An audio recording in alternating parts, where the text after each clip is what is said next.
जय हिंद प्यारे साथियों, आप सभी का बहुत बहुत स्वागत है ब्राइट वे के इस ऑनलाइन प्लेटफॉर्म पर। दोस्तों, पिछली वीडियो में हम लोगों ने जो सिंधु सभ्यता है, जिसे हम कांस्य युगीन सभ्यता कहते हैं, हड़प्पा सभ्यता कहते हैं, हरियूपिया सभ्यता कहते हैं, इस सभ्यता के दो प्रमुख नगरों को हम लोगों ने देखा, दो केंद्रीय नगरों को देखा। जिसमें पहला स्थल हड़प्पा, जिसे 1921 में राय बहादुर दयाराम साहनी द्वारा खोजा गया।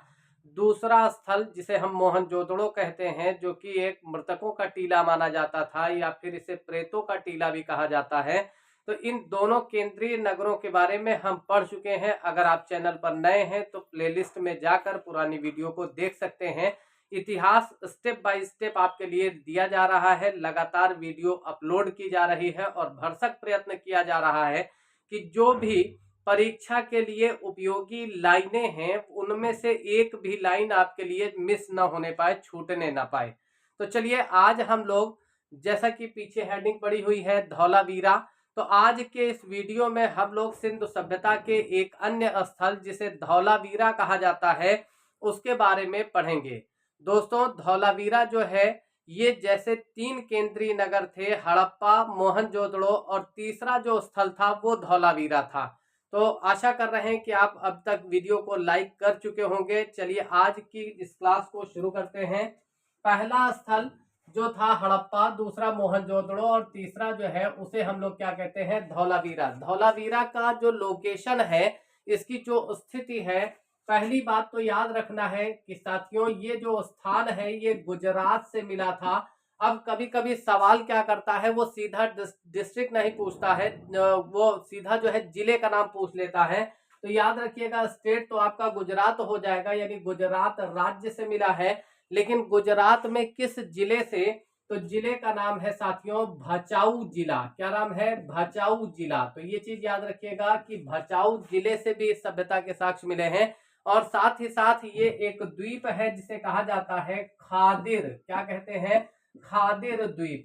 तो खादिर द्वीप का ये जो हिस्सा आप देख रहे हो, यानी जो भचाऊ जिला है, ये खादिर द्वीप के उत्तर में स्थित है। यानी खादिर द्वीप का जो उत्तरी भाग है, वहां पर स्थित है भचाऊ जिला। ये भी याद रखना है साथियों कि ये पूरा का पूरा जो क्षेत्र है वो कच्छ का क्षेत्र है, जिसे हम लोग क्या कहते हैं, कच्छ की खाड़ी कहते हैं। तो ये याद रखना है कि कच्छ की खाड़ी नामक स्थान है, जहां से ये पूरा का पूरा लोकेशन मिला है किसका? धौलावीरा का। ठीक है। इसकी अगर खोजकर्ता पूछता है कि इसके जो खोजकर्ता हैं उनका क्या नाम है, तो दोस्तों वो हैं जेपी जोशी। क्या नाम है? जेपी जोशी। जिन्हें हम जेपी जोशी, या इनका पूरा नाम जगपति जोशी है। तो जगपति जोशी थे, उन्होंने इसकी खोज की थी। ठीक है। और ये खोज उन्होंने किस वर्ष में की है? तो 1967 और 68 के बीच में, यानी 67-68 में, 1967-68 में उन्होंने इसको खोजा था। लेकिन इस पर खोज ही हुई थी, उसके बाद इस स्थल को वैसे ही छोड़ दिया गया था। इसमें उत्खनन का जो काम है दोस्तों, वो 1990 से किया गया। यानी 90 के वर्ष में जब 1990 आता है, तो इस पर उत्खनन का कार्य किया जाता है। जो धौलावीरा है, इसकी एक सबसे बड़ी खासियत यह है कि सिंधु सभ्यता के जितने भी आवास मिले हैं, जितने भी मकान मिले हैं, सारे के सारे मकान कैसे मिले हैं?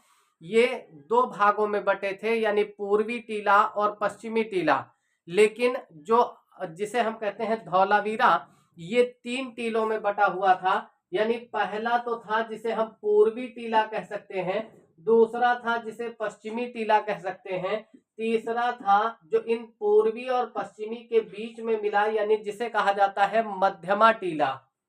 तो मध्यमा जो टीला है, ये तीसरा टीला था। यानी ये एक लौता ऐसा नगर है जहां से बाकी के नगर जो मिले हैं, वहां पर दो जो है टीले पाए गए हैं, पूर्वी टीला और पश्चिमी टीला। लेकिन जो धौलावीरा है उसमें कितने टीले हैं? तो वहां पर तीन टीले पाए गए हैं। एक पूर्वी टीला है, दूसरा पश्चिमी टीला है, और बीच में एक टीला पाया गया है जिसे मध्यमा टीला कहा गया है।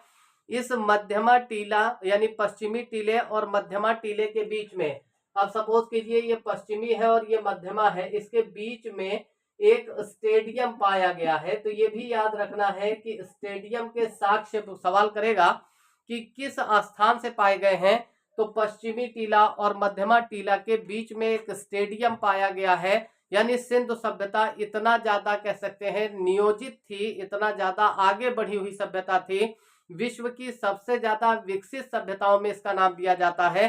तो ये याद रखना कि यहाँ से स्टेडियम भी पाया गया, यानी आज से 4500 साल पहले हमारे देश में स्टेडियम हुआ करते थे। बात समझ रहे ना।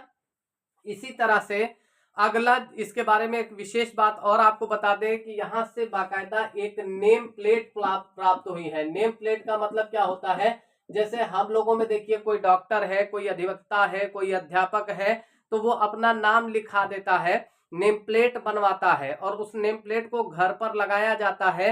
जब कोई आदमी बाहर से आता है और पूछता है कि अरे भाई तिवारी जी का घर कौन सा है, तो सामने ही लिखा रहता है तिवारी जी, तो वो समझ जाता है कि ये तिवारी जी का घर है। ठीक है, यही चीज यहाँ पर यानी 4500 साल पहले नेम प्लेट पाई गई है और इसमें अलग अलग तरह के जो कह सकते हैं कि लगभग 10 अक्षरों का इस्तेमाल किया गया है। तो पूछा जा सकता है कि जो नेम प्लेट धौलावीरा से पाई गई उसमें कितने अक्षरों का इस्तेमाल किया गया है, तो ये ध्यान रखना है कि वो 10 अक्षर हैं। साथ ही साथ इस नगर की एक बड़ी विशेषता क्या थी कि यहाँ पर लगभग 30% भाग ऐसा है, कितना 30%, 30% भाग ऐसा है जिस पर तालाब पाया गया है। क्या पाया गया है? तालाब। तो अब ये आप याद रखेंगे कि तालाब कितने क्षेत्रफल पर है, लगभग 30% भाग पर तालाब पाया गया है।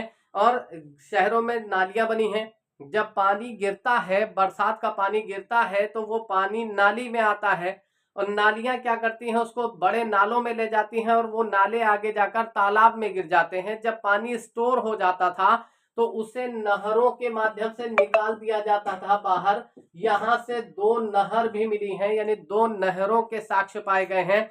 तो इनको भी आप लोग याद रखिएगा। हम ये कह सकते हैं कि धौलावीरा एक ऐसा स्थल था, एक ऐसा सैंधवकालीन स्थल था जहां उन्नत जल प्रबंधन पाया गया है। तो अगर कभी भी आपसे कहता है कि उन्नत जल प्रबंधन के साक्ष्य कहां से मिले हैं, तो आप कहेंगे कि वो धौलावीरा से मिले हैं।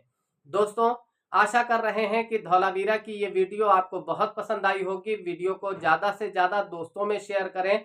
ये 3 केंद्रीय नगर आपके कंप्लीट होते हैं और इसके बाद जो अन्य स्थल हैं उन पर आपकी अगली वीडियो आएगी। साथ ही आप किसी परीक्षा के लिए history, polity, geography, environment, current affairs, population, UP special, general science वगैरह कुछ भी पढ़ना चाह रहे हैं, तो कॉन्सेप्ट को समझने के लिए आप घर बैठे ही हमारा जो ऑनलाइन कोर्स है उसको परचेज कर सकते हैं। बहुत ही न्यूनतम शुल्क पर आपको समीक्षा अधिकारी और पीसीएस और दूसरी परीक्षाओं का जो सामान्य अध्ययन है वो उपलब्ध कराया जाएगा।